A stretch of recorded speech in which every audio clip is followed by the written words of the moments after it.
तर आपण या व्हिडिओमध्ये बघणार आहोत तत्पुरुष समास, उपपद तत्पुरुष समास, त्याच्यानंतर नय तत्पुरुष समास. तर बघूया. उपपद तत्पुरुष समास. जलम ददाती इति जलदः. आता हा समास सोडवताना बघा काय करायचं आहे याच्यामध्ये की जलम ददाती, ददाती हे उपपद आहे.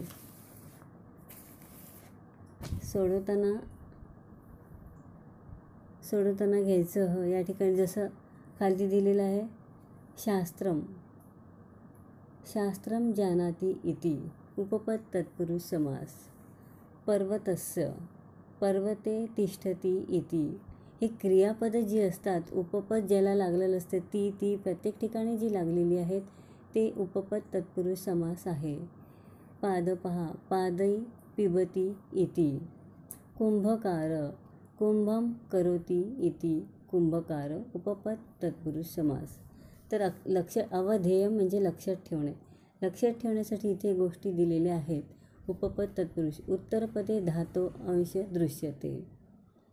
त्यानंतर विग्रहे तस्य धातो लट लकारस्य प्रथम पुरुष योग्य वचनम योजनीयम.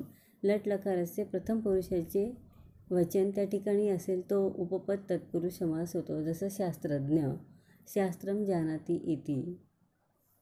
पुढे बघूया. खाली जे दिले उपपद तत्पुरुष. उत्तरपदे धातो अंश दृश्यते. विग्रहे तस्य धातो लट लकारस्य प्रथम पुरुष योग्य वचनम.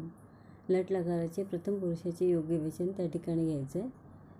त्या ठिकाणी नंतर शास्त्रम जानाति इति उपपद तत्पुरुष समास. तथा च अर्थदृष्ट्या पूर्वपदस्य योग्य विभक्ती योजनीय. पूर्वपदाची योग्य विभक्ती त्या ठिकाणी घ्यायची. पूर्वपद म्हणजे शास्त्र त्याची. पंकजम, पंके जायति इति. खाली उदाहरणे दिले. वरदा, वरम ददाति इति. गृहस्था, गृहे तिष्ठति इति. मधुपः, मधु पिबती इति. विद्यार्थी, विद्याम अर्थयति. विद्यार्थी याचा पूर्ण अर्थ घ्यायचा. विद्याम अर्थयति इति. जटाधारी, जटा धारयति इति म्हणजे जटा धारण करणारा. मधुपः, मधु म्हणजे पिबती. मधु म्हणजे मधु पिणारा. गृहस्थ, गृहे स्था म्हणजे स्था तिष्ठती. अशा प्रकारे ही उदाहरणं या ठिकाणी घेतलेली आहेत. अडचण असल्यास विचारू शकता. पुढचं बघूया. नय तत्पुरुष. योग्यम, पुढे न योग्यम, अयोग्यम, अल्पम, न अल्पम, अनल्पम.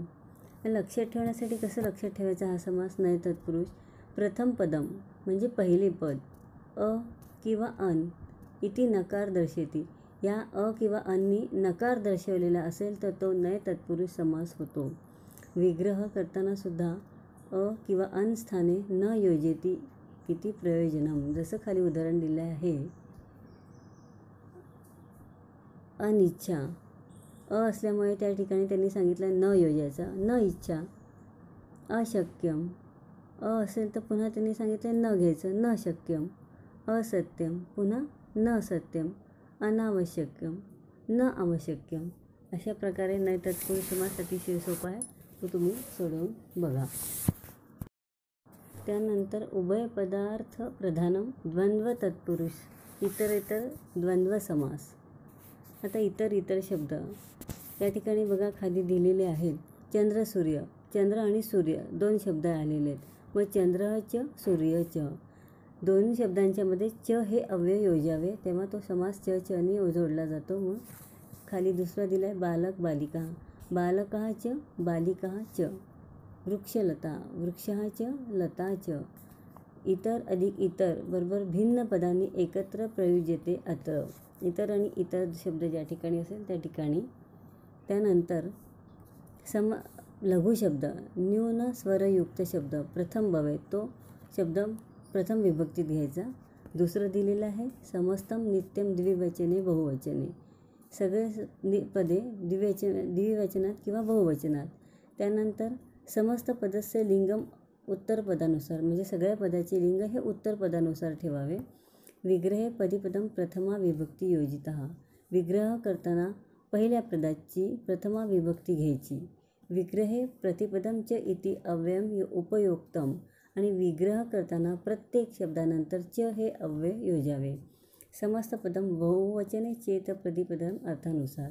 सगळे पदे बहुवचनात आणि समस्तपदम द्विवचने चेत प्रतिपदम एकवचनात किंवा सगळे पद द्विवचनात देखील असतात. आता इथे दिलं आहे पत्र पुष्पाणी. पत्रच पुष्पच इति द्वंद्व समास. स्कंदच गणेशच स्कंद गणेशयोः. बाकी दिलेले आहेत ते तुम्ही शोधून लिहायचे. आणि हा समास सोडवताना काही गोष्टी लक्षात ठेवायच्या, त्या तुम्ही लिहून घ्यायच्या ज्या समजल्या नसतील संस्कृतमध्ये. ह्या समासाचा विग्रह करताना च हे अव्यय योजावे. समाहार म्हणजे समूह. समूह हा एकच असल्यामुळे समाहार द्वंद्व समास नेहमी एकवचनी असतो. आणि तिसरं, समासात भिन्न लिंगी शब्द जोडले असले तरी संपूर्ण समास नेहमी नपुंसकलिंगीच असतो.